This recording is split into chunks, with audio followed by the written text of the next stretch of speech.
Respiratory therapy ശ്വാസസംബന്ധമായ ചികിത്സ, ശ്വാസകോശവുമായി ബന്ധപ്പെട്ടുള്ള രോഗങ്ങൾ, ഇതുമായി ബന്ധപ്പെട്ടുള്ള ചികിത്സയും ഹെൽപ്പേഴ്സുമാണ് റെസ്പിറേറ്ററി തെറാപ്പി എന്ന് പറയുന്നത്. തീർച്ചയായിട്ടും ഒരുപാട് സാധ്യതകൾ ഉള്ളതും ഇന്നത്തെ കാലഘട്ടത്തിൽ അതുമായി ബന്ധപ്പെട്ടുള്ള ഒരുപാട് അസുഖങ്ങൾ ഉള്ളതുമൊക്കെ നമുക്കറിയാം.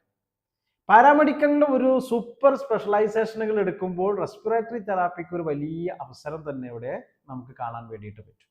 ബിപാപ്പ്, CPAP, ventilator, mechanical ventilation, pulmonology, pulmonary rehabilitation സെന്ററുകൾ, ഇവിടെയൊക്കെ ജോബ് കിട്ടുവാനുള്ള ഒരു കരിയറാണ്, ഒരു കോഴ്സാണ് ശരിക്കും റെസ്പിറേറ്ററി തെറാപ്പി. പാരാമെഡിക്കൽ കോഴ്സാണ്, ന്യൂ ജനറേഷൻ ലെവലിൽ വരുന്ന പാരാമെഡിക്കൽ കോഴ്സാണ്. അവസരങ്ങൾ അനവധിയാണ്, പഠിക്കാവുന്നതാണ്. All the best.